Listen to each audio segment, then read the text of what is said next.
Next topic in occupational safety हमने last क्या किया था?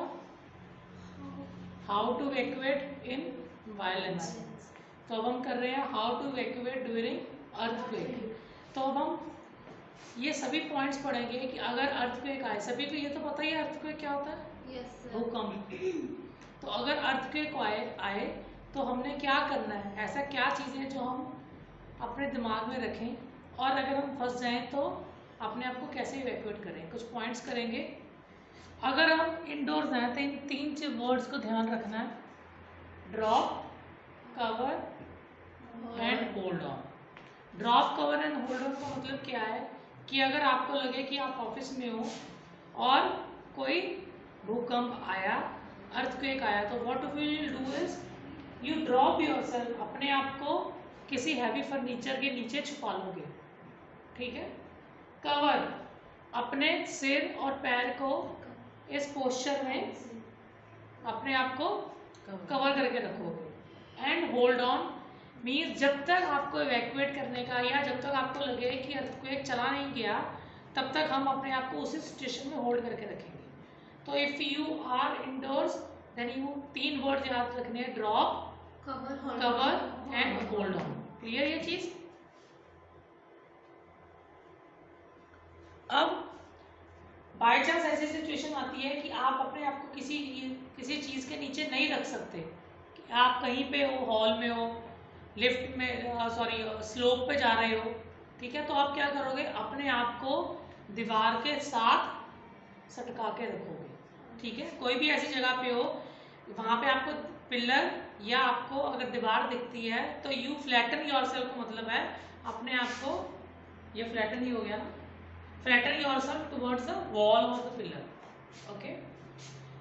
अगर आप शॉपिंग मॉल में हो, ठीक है, जैसे आप अलांटे में हो, तो अगर भूकंप आता है तो आप उसके जो मेन कॉरिडोर है जहाँ पे आप लोग जाके अपनी फोटोग्राफ खींचते रहते हो वहाँ पे खड़े नहीं होगे, बिकॉज शॉपिंग मॉल में काफ़ी ऐसी ऊपर चीज़ें हैं जो लटकी होती हैं, ठीक है, जो ऊपर से गिर सकती हैं। तो आप जो नियरेस्ट स्टोर है, जो नज़दीक की दुकान है, उसके अंदर चले जाओगे। Stay away from the Windows और शेल्फ, विंडो और शेल्फ से अपने आप को दूर रखोगे।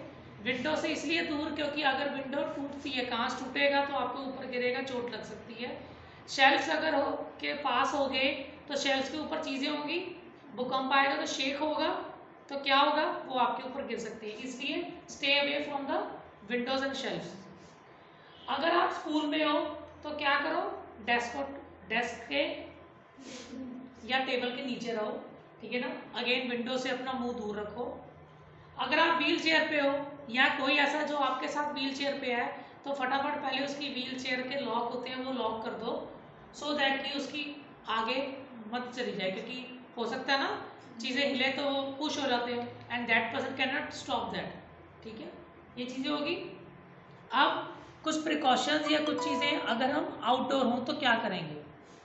अगर हम आउटडोर हैं, ठीक है, तो बिल्डिंग के अंदर मत जाए भाग के, ठीक है। आउटडोर हो तो आउटडोर ही रहो। और क्या प्रिकॉशन रखो, ओपन एरिया में चले जाओ जहाँ पे बिल्डिंग्स, ट्रीज, इलेक्ट्रिक पोल्स पास में नहीं है, क्योंकि बिल्डिंग, ट्रीज और इलेक्ट्रिक पोल्स ये तीनों चीजें सबसे पहले गिरती हैं। अगर आप क्राउडेड जगह पे हो, क्राउडेड मीन जहाँ पे भीड़ बढ़ी हुई जगह है, ठीक है, आप कहीं ऑफिस में हो जहाँ पे फॉर एग्जाम्पल बहुत भीड़ रहती है, ठीक है, तो आप उस जगह से बाहर निकल जाओ, क्योंकि किस चीज़ का खतरा रहता है, ट्रैम्पल्ड का। मीन जब भगदड़ मचती है तो लोग एक दूसरे के ऊपर चढ़ जाते हैं, तो ज़्यादातर जो वीकेंड्स, जो बच्चे या बुजुर्ग होते हैं वो इस ट्रैम्पल का ज़्यादा शिकार होते हैं, ठीक है। तो ये चीज़ का ध्यान रखना अगर हम आउटसाइडर।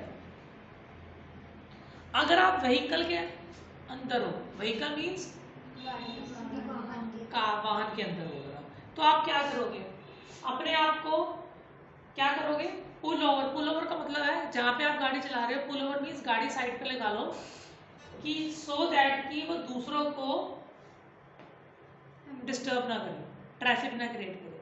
क्योंकि अगर भूकंप आता है तो इमरजेंसी व्हीकल्स जो हैं लाइक एम्बुलेंस, फायर ब्रिगेड, इनको जगह चाहिए। अगर भीड़ पड़ी होगी तो वो कैसे निकलेंगे यहाँ से, तो इसलिए हमें ध्यान रखना है कि हम रोड को हमेशा क्लियर करके रखें। ब्रिजेस, आपको पता ही है ब्रिजेस क्या होता है, ओवरपासेस, अंडरपासेस। अंडरपास जो आपका 15 सेक्टर में है ना, अंडर ब्रिज जिसे बोलते हो आप लोग, ठीक है ना। और बिल्डिंग, इन ऐसी किसी भी चीजों से जो चीजें गिर सकती हैं उनसे दूर रहो। लोग क्या सोचते हैं कि हाँ जी भी अगर अगर अगर आ रहा है भूकंप तो अंडर ब्रिज के पास चले जाओ, तो नहीं, अंडर ब्रिज तो सबसे पहले गिरेगा ना। ओके, देन इज कार रोक लो, स्टे इनसाइड रो। एक बहुत इंपॉर्टेंट चीज हमने पहले भी की थी जब हमने वायलेंस किया था, तो हमने क्या किया था वायलेंस में कि रेडियो हमेशा सुनते रहो, क्योंकि गवर्नमेंट कोई भी इमरजेंसी सर्विस में कुछ भी उससे मैसेज देने होते हैं तो वो हमेशा रेडियो में देते हैं, और आपके सभी के व्हीकल्स में रेडियो इनबिल्ट होते हैं, राइट। कार से बाहर निकलने की कोशिश मत करो अगर डाउन टू पावर लाइंस हैं। पावर लाइंस क्या है, जो बिजली की तारें, अगर बिजली की तारें आपके कार के ऊपर गिरी हुई हैं तो आप बिल्कुल भी कार से बाहर निकलने की कोशिश मत करें जब तक आपको रेस्क्यू नहीं किया जाता, जब तक आपको खुद नहीं निकाला जाता, ठीक है। क्योंकि आपको कार के अंदर तो नहीं पता होगा ना कि उसमें करंट है कि नहीं है।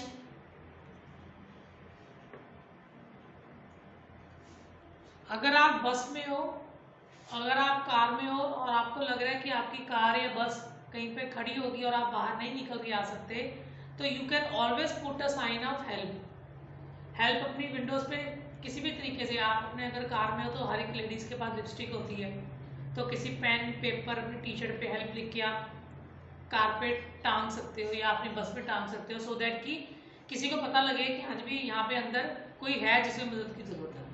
Okay, so this is about if you are inside a vehicles. तो कुछ चीजें अवॉइड क्या करनी है हमें। First is doorways. डोरवेज क्या होता है, दरवाजा। तो दरवाजे से बाहर निकल के खड़े मत हो जाएं, क्योंकि अगर भूकंप आएगा और अगर ये दरवाजा शीशे का बना होता है तो ये पहले हिलेगा ना।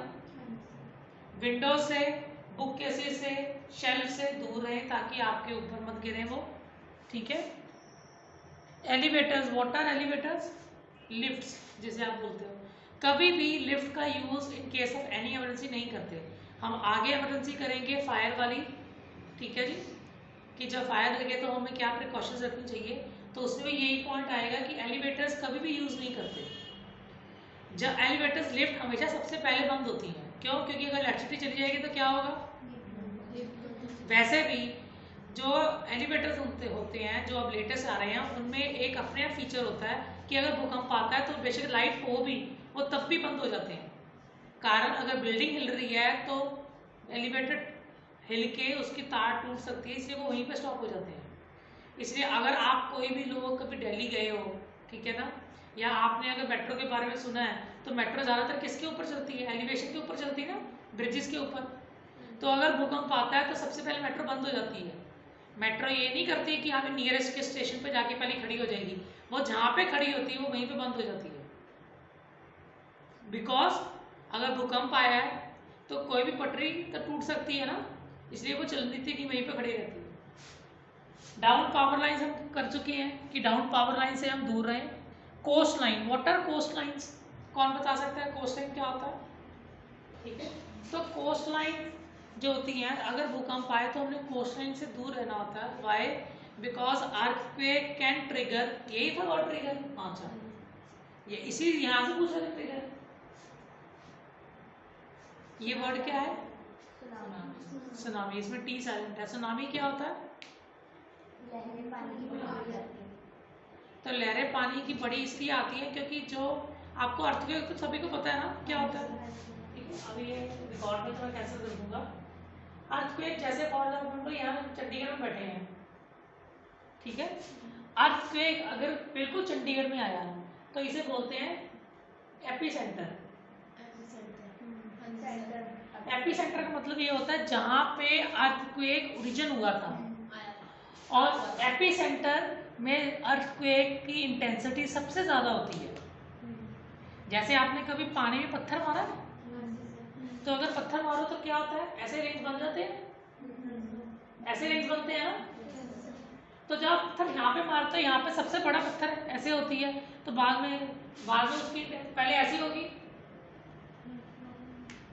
ऐसी होती जाती है ना लहर, ऐसी एपिसेंटर का होता है। इस जगह पे सबसे ज्यादा भूकंप का झटका होता है। जितना हम इससे दूर जाते जाते हैं उतना वो झटका कम होता जाता है, ठीक है। तो इसीलिए कई बार कहते हैं हमें, जब कई बार ज्यादा जोर के झटका आता है, पता लगता है, तो इसका मतलब हाँ एपिसेंटर से उतना ही नजदीक है। अगर चंडीगढ़ में आता है और भूकंप कहाँ तक महसूस हो रहा है, दिल्ली तक फॉर एग्जाम्पल, तो यहाँ पे कम हो जाएगा, बट चंडीगढ़ में पास मुल्लापुर में, धनास में, ठीक है जी, पंचकुला में, हरियाणा में, जीरकपुर में, ठीक है ना, समराला में, खरड़ में, जहाँ पे भी आप लोग और जा रहते हो, वहां पे इसका झटका ज्यादा तेज होगा, ठीक है। तो अब ये आया एपिसेंटर यहाँ पे, तो ये लहरें गई धरती के अंदर। बट अगर फॉर एग्जांपल ये समुद्र है और यहाँ पे आया भूकंप समुद्र के बीच में, तो क्या होगी, वही लहरें जो यहाँ पे पैदा हुई थी पत्थर में, वो लहरें यहाँ पे पानी में पैदा होती हैं, और जो लहरें नॉर्मल होती हैं वो बहुत ज्यादा बड़ी हो जाती हैं। पीछे आया था ये बैंकॉक में आया था, जब सुनामी आया था, बहुत तबाही हुई थी, आप लोग देख सकते हो, ठीक है जी, यूट्यूब पे पड़ी होगी वीडियोस, सुनामी लिखना तो आपके पास बहुत सारी वीडियोस आ जाएगी, ठीक है, कि हाँ भी कैसी उसकी खतरनाक लहरें होती हैं। तो इसलिए, और वो पता नहीं लगता भूकंप का झटका तो कैसे हो रहा है, हमें पता लग रहा है ना कि हिल रहा है। कोस्ट लाइन में आप खड़े हो, जैसे ऐसे खड़े हो अगर आप पानी में, तो आप खड़े हो गए धीरे धीरे ना, तो उसका पानी पहले कम हो जाएगा, फिर एकदम से बड़ा हो जाएगा, एकदम से इंक्रीज होना शुरू हो जाएगा। आपको लगेगा अच्छा ये तो पानी वैसे ही ले रहे हैं तेज, बट वो पहले तो थोड़ी थोड़ी बड़ी होती है, फिर एकदम से उसकी इंटेंसिटी इतनी ज़्यादा हो जाती है कि आप वहाँ से भाग भी नहीं सकते, ठीक है। आप यूट्यूब, अभी हम बैठेंगे, अभी देख लेते, अभी हम देख लेते हैं यहाँ पे यूट्यूब पे बैठे देखेंगे तो सुनामी कैसे आती है, ठीक है। तो क्लियर, कोस्ट लाइन में अगर हो, अगर आपका ऑफिस कहीं कोस्ट लाइन में आता है, अगर कोई बच्चा बॉम्बे वगैरह जॉब करने लग जाता है, ठीक है ना, तो उसे पता होना चाहिए कि क्या करना है। अगर जॉब करने नहीं भी जाता, अगर गोवा घूमने गया है करना, नहीं तो लोगों को पता नहीं होता, उनको लगता है लहर बड़ी आ रही है। तो ये सुनामी में हुआ था, क्योंकि पहले लोगों ने सुनामी कभी देखी नहीं थी उस इंसिडेंट से पहले, तो लोगों ने सोचा कि लहरें आ रही तो वो समुद्र की तरफ जाने शुरू हो गए, जबकि ये साइन था कि यहाँ से भागो। Okay, now is after the earthquake हमने क्या क्या चीजें ध्यान रखनी है, अर्थक्वेक आने के बाद क्या ध्यान रखना है। पहली बात तो हमें हमेशा ये स्टे काम तो एक फिनोमिना बहुत बड़ा है, क्योंकि हमारी एक हैबिट होती है कि जब भी कुछ ट्रबलसम आती है हम घबरा जाते हैं, तो घबराना नहीं है।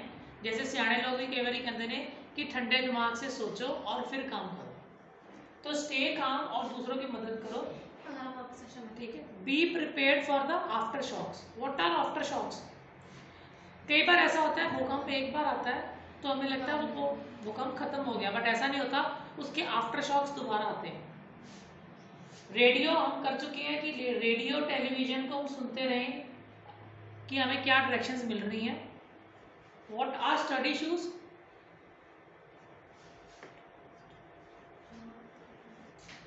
Put on study shoes and protective clothing to prevent injury from the debris. What are debris? क्या होता मनीषा डेब्री? मैंने कहा था ना सारा अच्छे से पढ़ लेना, तुम लोगों को सवार का मतलब पता होना चाहिए, मुंह पे हाथ मत रखिए। What are debris? मलबा। मलबा तो पता है क्या होता है? जब बिल्डिंग तैयार होती है तो टूटे फूटे पत्थर वगैरह, ठीक है। Put on study shoes. Study shoes का मतलब ये है कि जिस शूज में आप कंफर्टेबल हो, आप भाग सकते हो, जा सकते हो। अगर आपने फॉर एग्जांपल हील डाली हुई है तो वो स्टडी शूज नहीं है, ठीक है ना। वो शूज जिसमें आप कंफर्टेबल हो भागने के लिए, ऊपर नीचे ऊबड़ खाबड़ चीज पे तुरंत देने, ठीक है, दोज आर स्टडी शूज। और प्रोटेक्टिव क्लोथिंग डाल के रखो। प्रोटेक्टिव क्लोथिंग का मतलब है हेलमेट या ग्लव्स या डाल के रखो। And stay away from the debris से अपने आप को ध्यान से रखो, क्योंकि जो वहाँ पे पत्थर कंकड़ है वो आपके पैरों में लग सकते हैं, उसमें कांच भी हो सकता है, ब्रोकन ग्लासेस। तो डेब्रिस जो होगी, अगर फॉर एग्जांपल भूकंप आता है इस बिल्डिंग के बाहर अगर आता है तो चीज़ें अगर गिरी होंगी तो शीशा भी तो हो सकता है ना उसमें, तो इसलिए पुट ऑन स्टडी शूज और अपने आप को प्रोटेक्ट करके रखो from the debris and broken glasses. Check your home, अपने घर को चेक करो, उसमें structural damage. Structural damage means कहीं से कुछ त्रेड़ा तो नहीं आया है, ठीक है ना। और अगर आपका घर अनसेफ है तो उसमें एंटर मत करो, ठीक है ना। अगर आप अपने घर को छोड़ के जाते हो तो अपने साथ इमरजेंसी किट जरूर रखिए और वो सभी इसेंशियल्स आइटम्स रखिए जिसकी आपको ज़रूरत हो सकती है, ठीक है। और अगर हो सके तो अपने घर पे एक नोट छोड़ के जाइए कि आप कहाँ पे जा रहे हो, ठीक है। ये बहुत ज़रूरी चीज़ होती है। अगर फॉर एग्जांपल रेस्क्यू वाले आते हैं तो उनको पता होना चाहिए कि आप कहाँ पे चले गए हो। ये हमारे इसलिए यहाँ पे इंडिया में इतने इसको नहीं किया जाता क्योंकि हमारे यहाँ पे ऐसी आपदा बहुत कम आती है, बट यूरोप के देश में आपको कल ही बता रहा था जहाँ पे टॉर्नेडोज भवंडर ज़्यादा आते हैं तो वहाँ पे ये चीज़ें बहुत कॉमन है। अगर आप जापान में जाओगे वहाँ पे अर्थक्वेक्स बहुत कॉमन है। अर्थक्वेक आना मीन जैसे यहाँ पे कॉमनली बाहर धूप निकल आई, बहुत कॉमन आती है, ठीक है जी। हवा चलनी, अंधेरी आती है हमारे, तो वहाँ पे जैसे हमारे अंधेरी कॉमन है आनी, हवा तेज चली, वहाँ पे ऐसे भूकंप है। तो इसलिए वहाँ पे स्कूल्स में सिखाया जाता है बच्चों को कि अगर भूकंप आ रहा है तो क्या करें। वहाँ पे ड्रिल्स की जाती है, हमने किया था ना एमरजेंसी ड्रिल्स, एमरजेंसी ड्रिल हमने लास्ट किया था कि एमरजेंसी ड्रिल करनी चाहिए। Okay, so next is food water supplies को खराब मत करके रखो, मैट्रिक्स को बर्न मत करो, ठीक है ना। अगर आपको लगे गैस लीक हो रही है, मैंने आपको लास्ट में बताया था, हमने लास्ट भी की थी कि अगर हमें गैस लीक की स्मेल आती है या हमें अंदाजा है कि गैस लीक हो सकती है तो ना तो लाइट ऑन करनी है ना ही ऑफ करनी है, ठीक है। क्योंकि every time we put on और put off the light the switch, उसमें स्पार्क होता है, तो उसी को स्पार्क ही चाहिए होता है। हमारे लाइटर में क्या होता है, इतना से स्पार्क होता है, तो बस वो गैस जल जाती है, ऐसे ही घर जल जाना, ठीक है ना। ये हम पहले कर चुके हैं कि अगर टैप वाटर आ रहा है तो हमने बाथटब को भर के रखें, ठीक है जी। वाटर कहाँ कहाँ पे हमारे पास हो सकता है ये हमने पहले भी कर लिया था। टॉयलेट को फालतू में हम फ्लश मत करें और हेल्प का साइन लगा के रखें, दीज प्रिकॉशंस हमने पहले भी की थी, okay. So these are all the precautions. अगर अर्थक्वेक आता है, if we are inside, we are outside, we are in the vehicles, और हमें क्या चीज़ें नहीं करनी चाहिए जब अर्थक्वेक आता है। क्लियर ये चीज़ आपको?